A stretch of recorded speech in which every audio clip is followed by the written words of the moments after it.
Last week I went to the Peak District to reacquaint myself with an old love, which is landscape photography. Now, I've done landscape and wildlife photography for a long time, but for the last few years, wildlife photography has dominated everything. I've been completely obsessed. And after a really, really stressful December, I literally ran to the hills. Now, the idea was that for this first video for the channel, that I'd be doing some vlogging out there, but there was a lot of lessons that I had to learn along the way. Number one, I am massively socially anxious, so vlogging outdoors was really difficult. And more to the point, the weather was so bad, I don't think I could have vlogged very well out there. So I come back and I've tried a few different ways to try and do this. And going into the new year, my little personal goal is to go out and vlog more often until I get used to doing it and not caring what people think. So what we're going to do in this video is we're going to break down some of the photos that I took there, and I'm going to take you through my thought process for landscape photography to hopefully give you some tutorials or tips or some ideas for your own photography as well. First photo I got, or my favorite photo, is this one. Now this is just off of the road. There was like a gap in the wall, and then from a landscape photography point of view, I needed to start thinking more in fundamentals, the foundations. I got there and my brain has very much learned over the last few years to think in terms of wildlife. You will scan the environment for movement and birds and little things. I've got really good at that. Seeing the bigger picture was actually more difficult than I thought, considering landscape photography is probably the easiest photography to get into as a beginner. So what I looked for in this photo was layers. So we had a really interesting sky going on. And then I've placed like a little bit of bush that was sticking out on the right hand side. I tried to place that on what is called a point of interest. So the first foundational level photography thing everyone hears about is rule of thirds. But from foundation to pro, you'll always use the rule of thirds. It's always good to rely on. So the top of the sky, the top of the photo is the sky. Then we have the hills. Then we've got some foreground with the wall. And at the bottom, I kind of had this rock thing, and I don't like it massively, but having a few days away from the photo, I like it more than I did at the time. And this was my favorite photo from day one. Now, everything has been shot with a S5 Mark II and a Samyang 35-150. And the reason I'm using a 35-150 is because typically I shoot at a 24-105 range. That's my favorite range. I like 24, but this allows me to shoot in even further and really compress the landscape. I also like the idea of a challenge as well.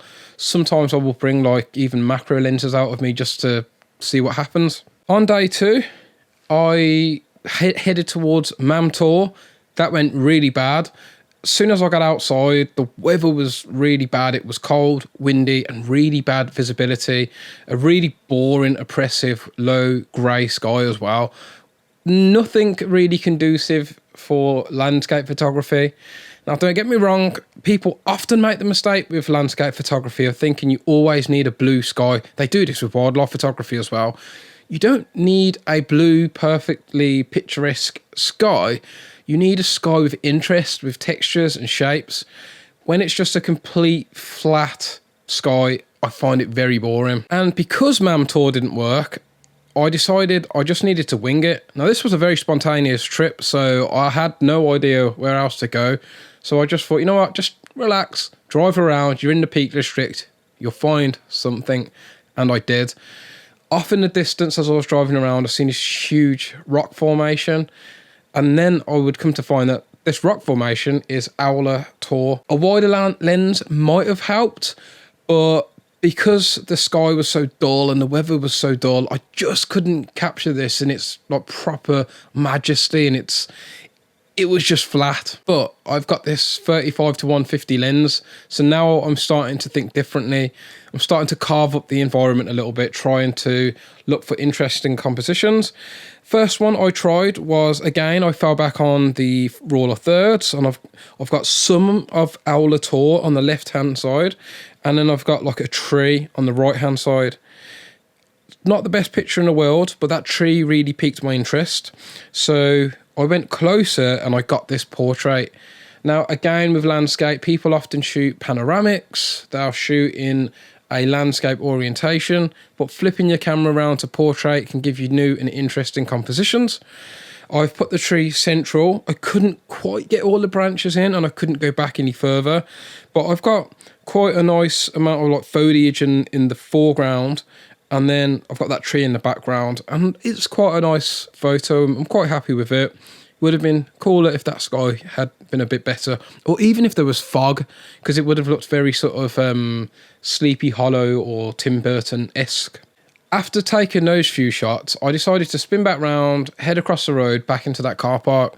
I wanted to know what that surprise view actually was.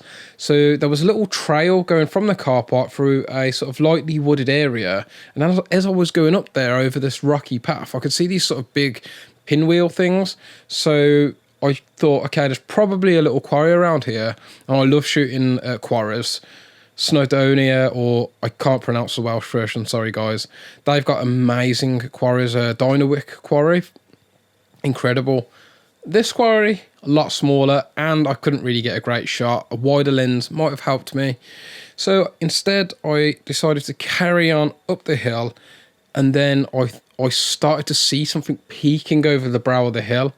It was this huge obelisk, square, sort of cubic rock formation, and it was really cool. And I started trying to work the scene a bit, looking for those roller furs, looking for leading lines, looking for textures. And what I tried to do is have negative space at the top and on the sides and put the structure central.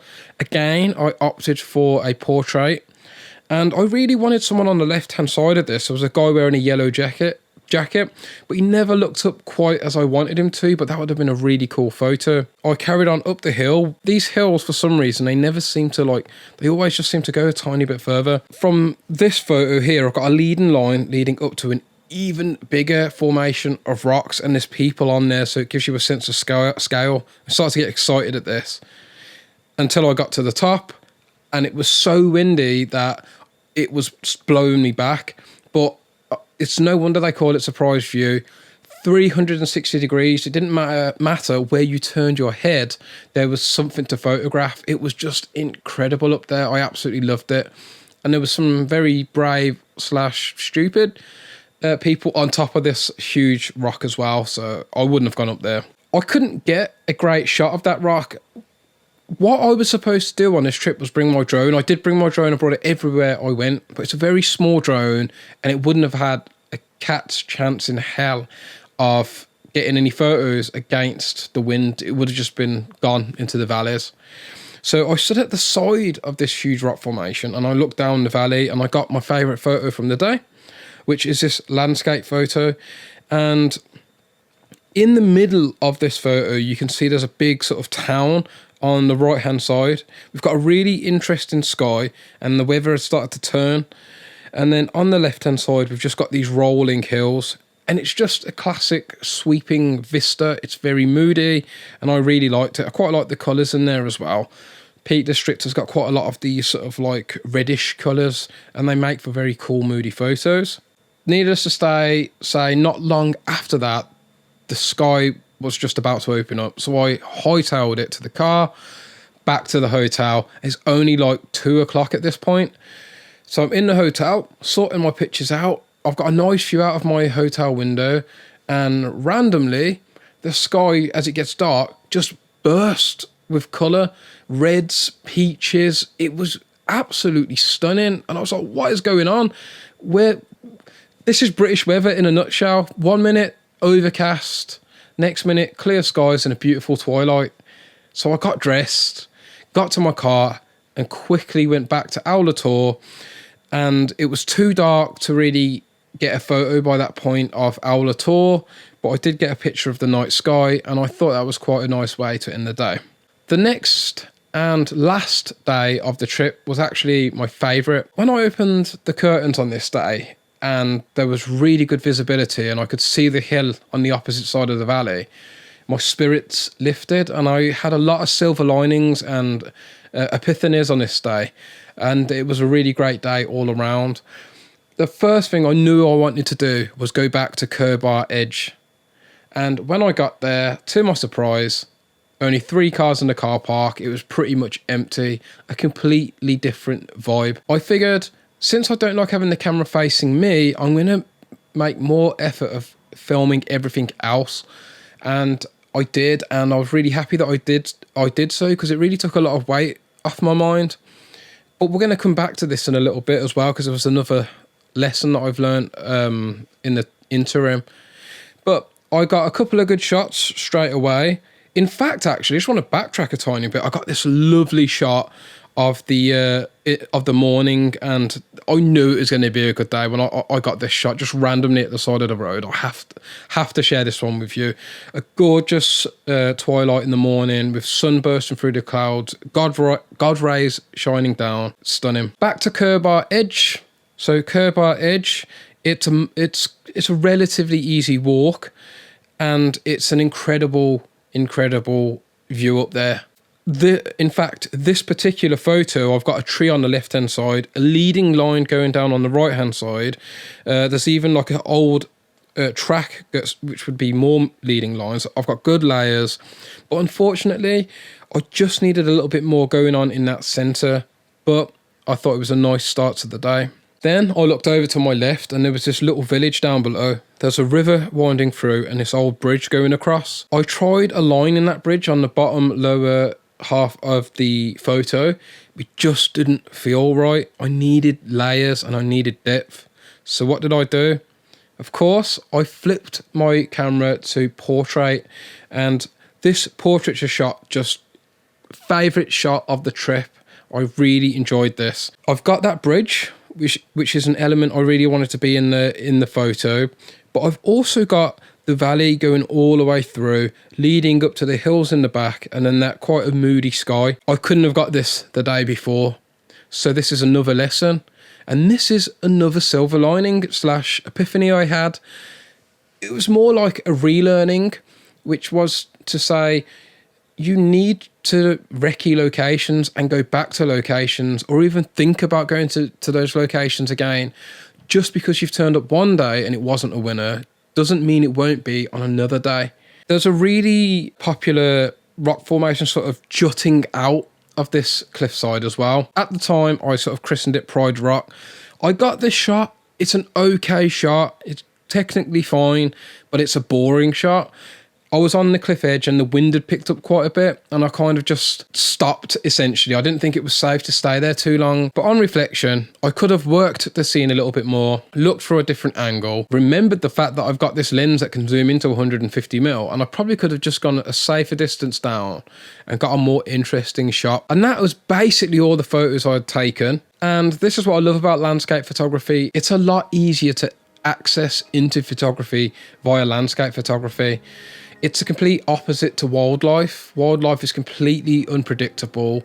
It doesn't stand still, and it's very challenging. Whereas landscape photography, there's a deceptive challenge to it. It's easy to get into, but you'll quickly find it's hard to find those compositions that really, really shine. The final sort of silver lining that I had with all this was being okay with not forcing myself to vlog in a way that would essentially put a square peg into a round hole. I was very stressed, and I should have recognised that, and there was no reason to put that sort of pressure on myself, and I don't think you guys should either. Even if you go out and you don't get the photo you want, it doesn't mean that you should be putting extra stress on top of that. Just make some mental notes, and maybe you can check back in again another time. If you found anything useful in this video, hit the subscribe button. Let me know what cameras you're using, what shots you liked, anything in the comments below, and I'll get back to you. And yeah, I'll join you all next year for even more videos. See ya.